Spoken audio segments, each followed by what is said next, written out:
Here's a claim you've probably heard, maybe on a holy card, maybe from a well-meaning relative. Pray the Rosary faithfully, and Our Lady herself promised you'll never die without the sacraments. She'll personally free you from purgatory, and your devotion is, in her own words, a great sign of predestination to heaven.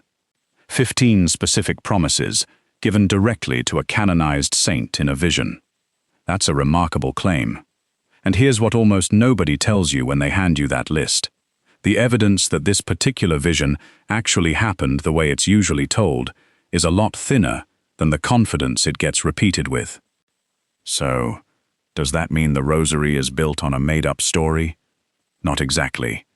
What it's actually built on turns out to be more interesting and more solid than the legend. Let's tell the story the way most Catholics have heard it, because it deserves a fair hearing before we look underneath it. Early 13th century. Southern France is in the grip of the Albigensian crisis, a movement teaching that the material world itself was evil, that marriage and childbearing were traps, and that Christ never really took on a physical body at all. A young priest named Dominic is sent to preach against it, and by most accounts, the preaching alone isn't landing. Then, according to the tradition, Our Lady appears to him, hands him a string of beads, and teaches him a new way to pray, meditating on the life of Christ while repeating the Hail Mary, as a weapon against exactly the heresy denying Christ was ever truly human. Centuries later, a fuller version of the story adds 15 specific promises she attached to that devotion. It's a compelling story, and it's not hard to see why. A tangible, physical prayer to fight an abstract, dangerous idea. If you only know one thing about where the Rosary came from, it's probably this. Here's the honest difficulty, and it's worth taking seriously rather than skating past it, because Catholic historians themselves have raised it for over a century. Dominic died in 1221.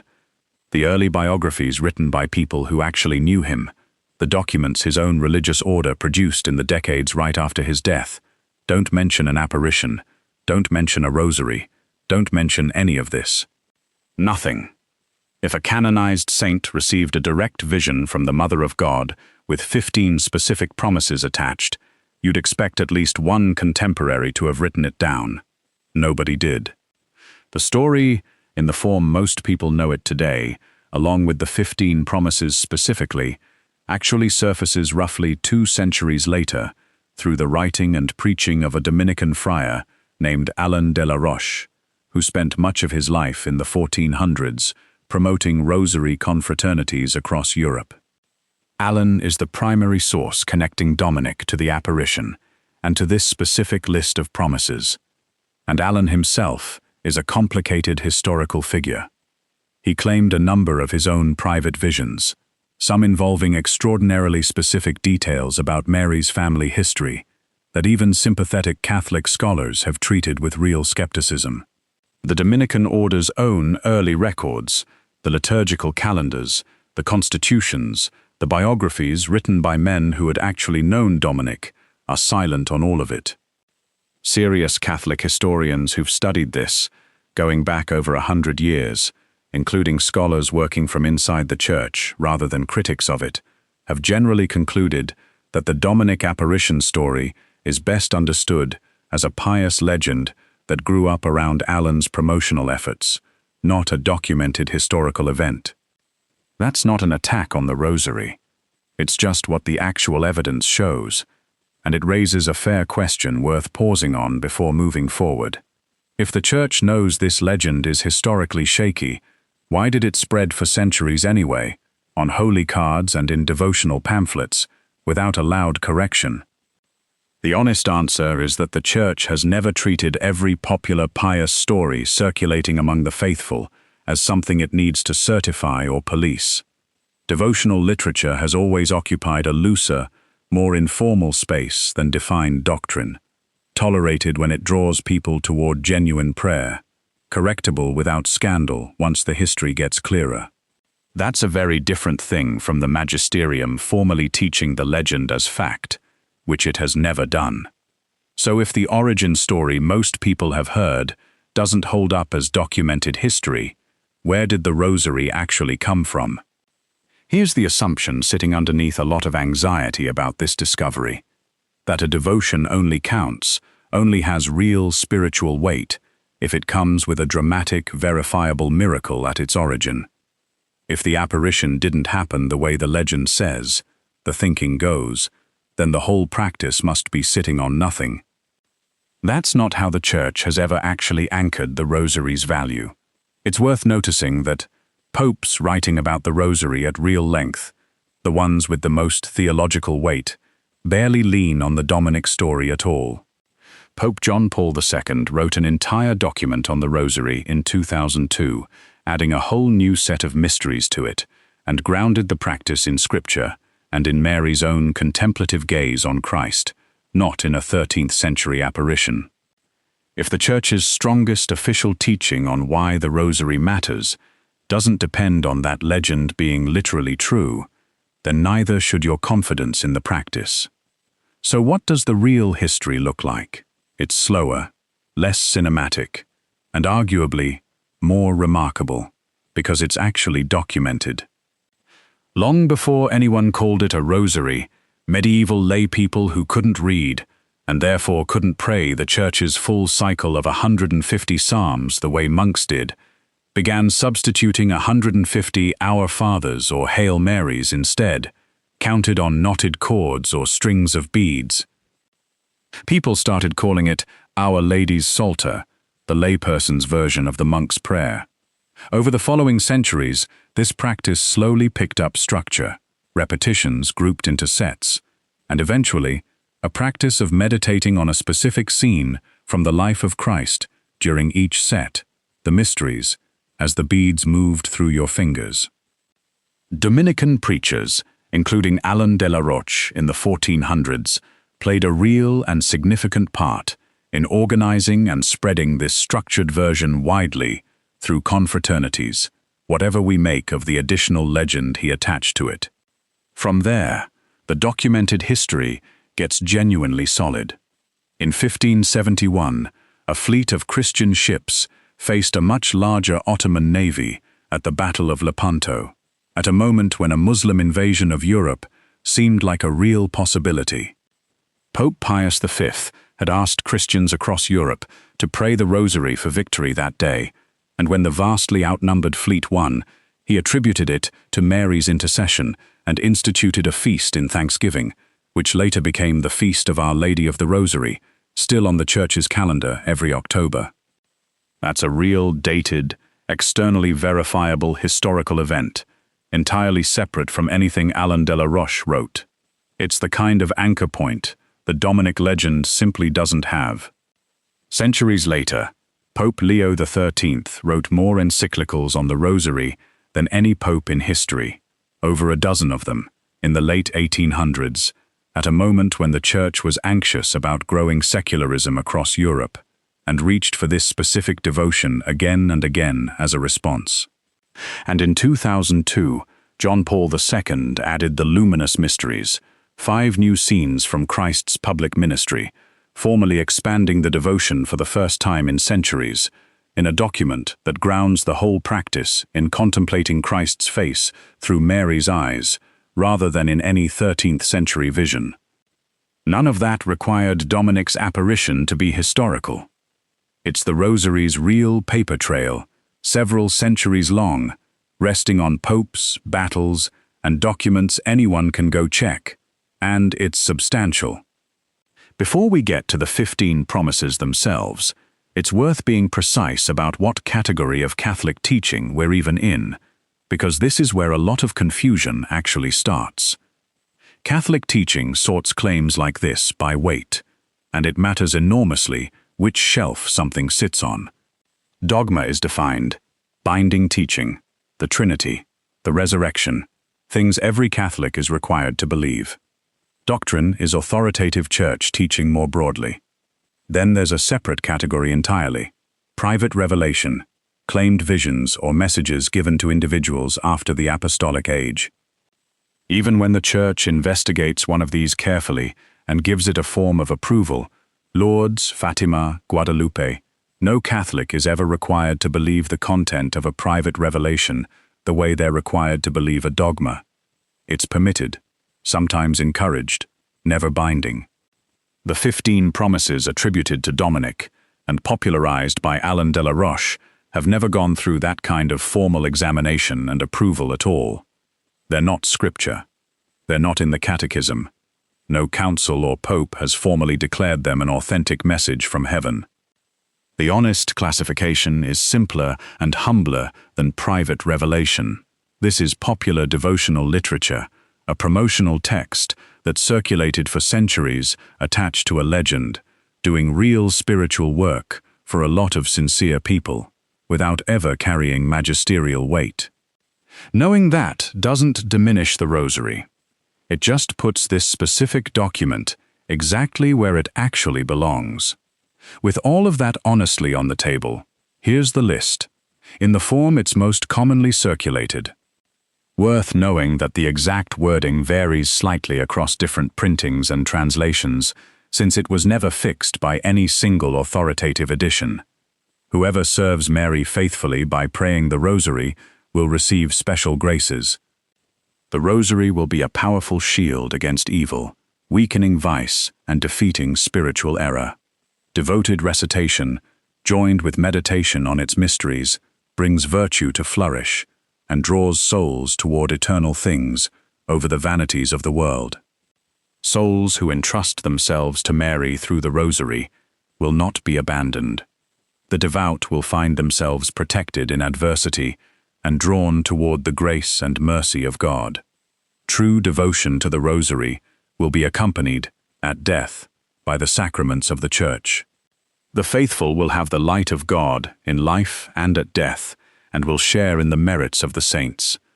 Mary promises to deliver from purgatory those devoted to the Rosary. Faithful children of the Rosary will attain a high degree of glory in heaven. What is asked through the Rosary will be granted. Those who spread devotion to the Rosary will be helped by Mary in their needs. Rosary devotees will have the whole heavenly court as their advocates in life and at death. Those faithful to the Rosary are called sons and daughters, brothers and sisters of Jesus Christ. And finally, devotion to the Rosary is called a great sign of predestination. Read quickly. A few of those lines sound less like devotional encouragement and more like an unconditional guarantee. That's exactly the problem worth sitting with next. Here's the sharpest version of the concern, and it deserves a straight answer rather than a wave of the hand. If reciting a specific set of prayers guarantees you won't die without the sacraments, guarantees release from purgatory, and is a sign of predestination to heaven, that sounds uncomfortably close to exactly what Jesus warned against. When you pray, do not heap up empty phrases as the Gentiles do, for they think they will be heard for their many words. A formula, repeated enough times, mechanically producing salvation regardless of the state of your soul, isn't Christian prayer. It's a magic spell with rosary beads. And there's a second problem sitting right inside Catholic theology itself. The Council of Trent explicitly taught that nobody can know with the certainty of faith that they are among the saved, apart from a special revelation. So how can any prayer be a guaranteed sign of predestination without contradicting the Church's own defined teaching? That's a real tension, not a manufactured one, and both halves of it deserve a genuine answer. Start with the repetition problem, because it's older than the Rosary, and Jesus already answered it in how he prayed, not just what he said about prayer. In Gethsemane, Matthew tells us Jesus went away a third time and prayed again, saying the same words. The Psalms themselves use exact, repeated refrains as a form of prayer. Psalm 136 repeats, "His steadfast love endures forever," after every single line, 26 times in a row. What Jesus condemns in Matthew chapter 6 isn't repetition. It's babbling, empty syllables treated as a magic incantation that manipulates God through sheer word count. the way certain pagan prayer formulas of his time worked. Repeating the same words while genuinely meditating on Christ's life is a completely different act than piling up meaningless syllables to force God's hand. The words repeat. The mind, ideally, doesn't just idle. Take the purgatory promise next, because Catholic teaching already has a real, carefully defined structure sitting right next to it that the hyperbolic promise language doesn't capture. The Church does actually attach spiritual benefits, called indulgences, to praying the Rosary, but under specific, defined conditions: confession, receiving the Eucharist, prayer for the Pope's intentions, and being free of any attachment, even to venial sin, a condition that alone rules out treating this as automatic. That's a world away from recite this and you're automatically freed from purgatory. It's a conditioned, sacramentally grounded practice, not a blank check. And it's worth remembering that this exact distinction between a genuine, conditioned spiritual benefit and an unconditional promise that sounds like it can be purchased with enough repetitions is precisely the kind of confusion that fueled the worst indulgence abuses in church history. Reading "I shall deliver from purgatory" as an unconditional guarantee repeats that old mistake. Reading it as devotional shorthand for "this practice, joined to a real sacramental life, genuinely helps," doesn't. Now the harder half, the sign of predestination language. Read against Trent's actual teaching. That phrase can't mean a guaranteed, mechanical ticket to heaven, regardless of how someone actually lives, because Catholic doctrine flatly rules that reading out. What it's doing instead is describing, in the promotional, hyperbolic style typical of medieval confraternity literature, an ordinary spiritual pattern. A person who sustains a genuine life of meditative prayer on Christ's life, year after year, through Mary's intercession, is someone whose whole life is being shaped toward final perseverance. Not because the prayer is a magic formula operating independently of grace, faith, and a converted life, but because that's what sustained, sincere prayer actually does to a soul over decades. The promise describes the fruit, not a loophole around the actual moral and spiritual life required for it. So here's the plain version, short enough to repeat to someone else afterward. No Catholic is required to believe Mary appeared to Dominic in the way the popular story tells it, and serious Catholic historians doubt that she did, at least not in that specific, detailed form. No Catholic is required to believe the 15 promises were dictated word for word from heaven. What the Church does actually and repeatedly teach, from multiple popes across centuries, using real magisterial weight, is that praying the Rosary, meditating on the concrete events of Christ's life through Scripture, alongside Mary, is a genuinely good, spiritually fruitful practice, worth a Catholic's time. The legend is optional. The prayer is not diminished by admitting that. Go back to where we started. 15 promises, supposedly given directly in a 13th-century vision, most historians doubt ever happened that way.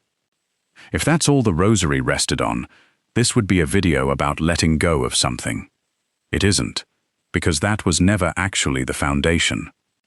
The real history is a devotion built slowly, by ordinary medieval laypeople who couldn't chant 150 psalms and found their own way to pray anyway, refined by preachers, defended at Lepanto, promoted by more popes across more centuries than almost any other Catholic devotion, and expanded as recently as 2002.